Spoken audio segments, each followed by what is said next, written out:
Okay, good morning, everybody. Hope you guys are doing well today.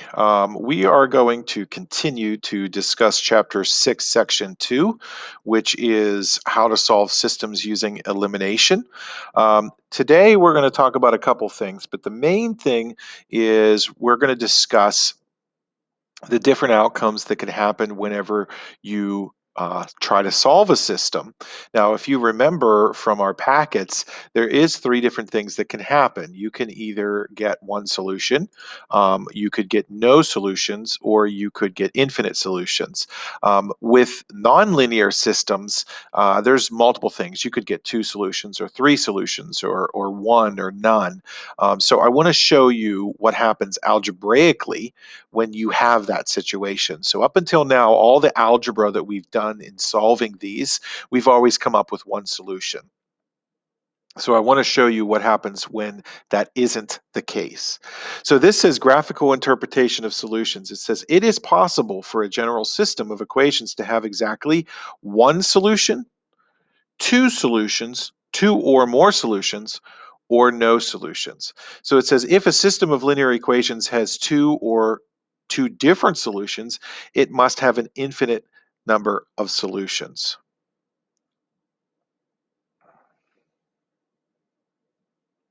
And so this kind of gives you an idea of the conditions that exist for each of these. So if there is one solution, it says the lines are going to intersect at one point and the slopes are not equal. In number two, it says if there's an infinite number of solutions, then the lines are they coincide. They're identical lines and the slopes of the lines are the same.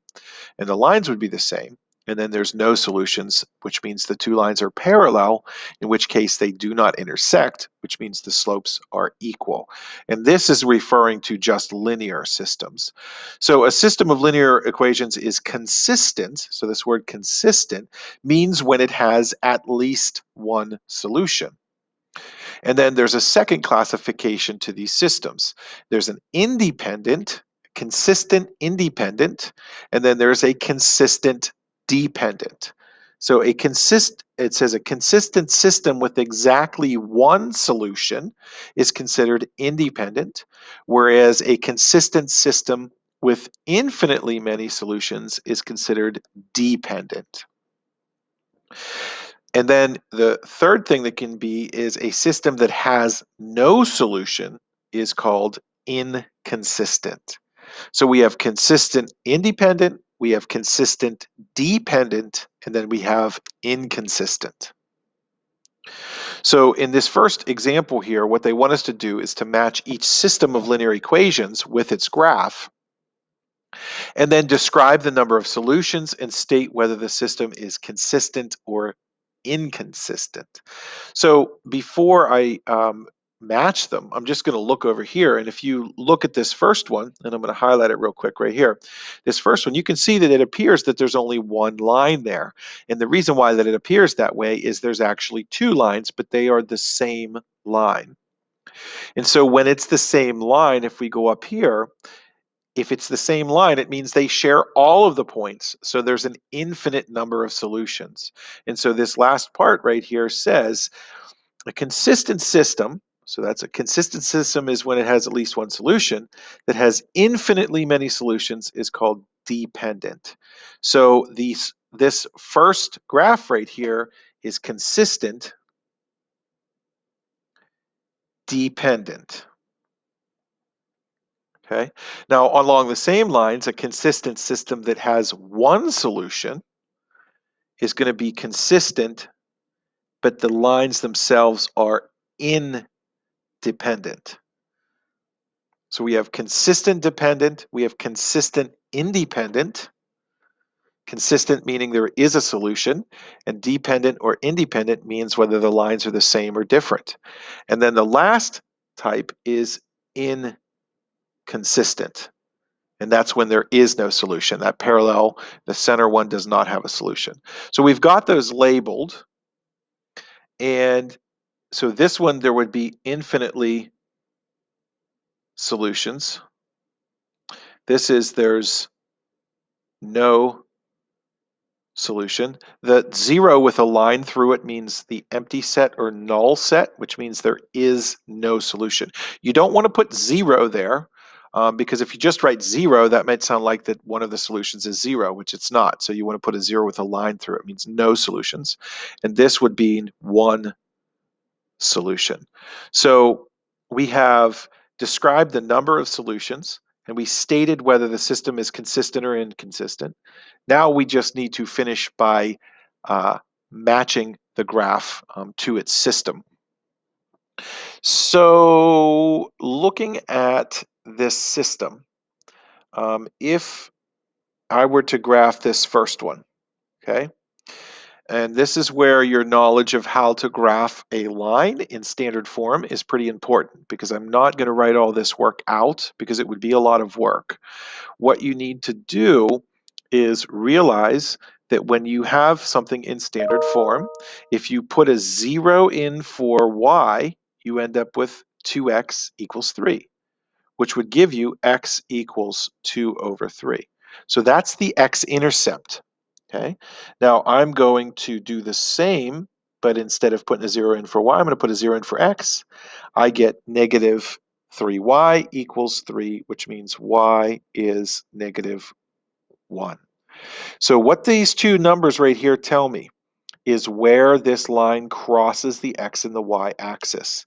So we need to look here and see which of these are going to cross at those two places. And I just realized, and I apologize, when I did this, the x is incorrect. This should say x equals, and it should be 3 over 2, not 2/3, 3 over 2. So there's my two x and y intercepts. So which of these cross at 3/2? 3/2 is 1.5. So you can see that line crosses at 1.5 right there.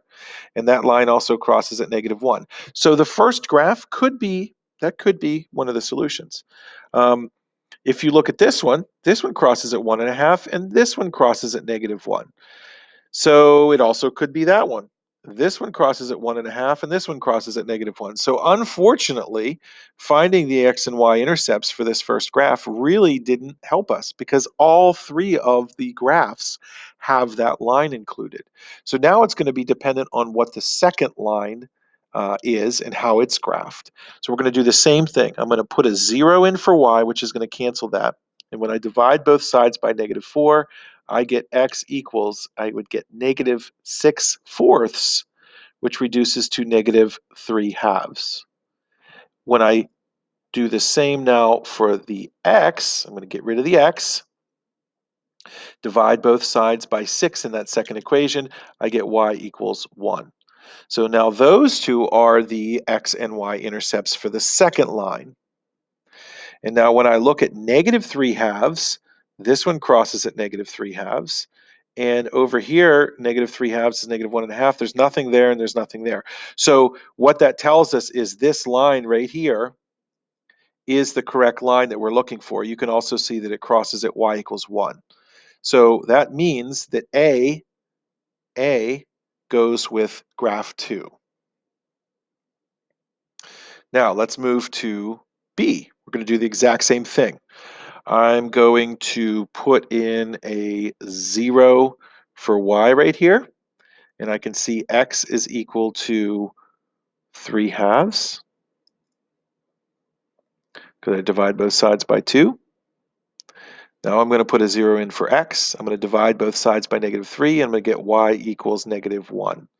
And so this matches, so this line is the exact same line before. So we actually really didn't need to find the x and y intercepts because this line's the same as this line. So we know that that is going to be either this line or it's going to be this line. We're not sure. So we need to check the second one now. So over here, same idea. I'm going to put a 0 in for y. So x is 5. Now I'm going to go back and put a 0 in for x. Now y, I need to divide both sides by 2. I get y equals 5 over 2. 5 over 2 is 2.5.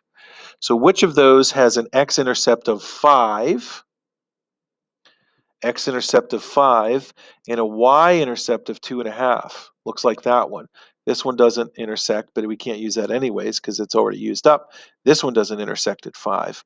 So what that means then is this graph 3 belongs to B.